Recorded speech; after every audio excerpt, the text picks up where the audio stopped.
Yes, good morning. Good morning mga kapagsiw. Alam niyo mga kapagsiw, iba talaga ang mga mangyayari or pangyayari sa may pera at walang pera.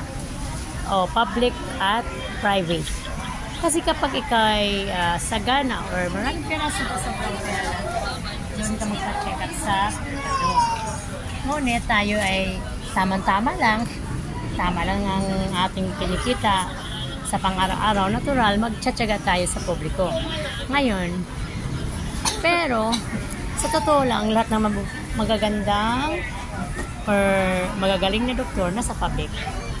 Alam mo, sa private kasi, ang attention lang nila, nakapaka-active at saka ikaw lang, hindi ka nila pinabayaan. Yun lang kaibahan sa may bayad at walang bayad. Pero kung sa mga doktor, mas magaling yung mga nasa public sa private. Ayan. Huwag niyong ismulin mga kapagsawapan. Kasi dyan tayo kahit pa paano nakikinabang. Ayan.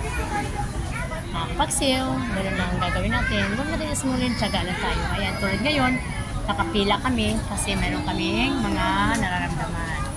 Ayan, nakapila kami kasama ko yung anak ko, ako, at saka yung bunso, anak ko kabal. Ayan o. Ayan si Kaka. Ayan.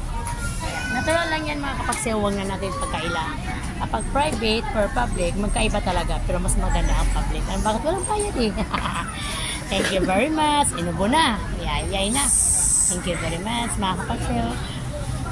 And God bless. Bye-bye.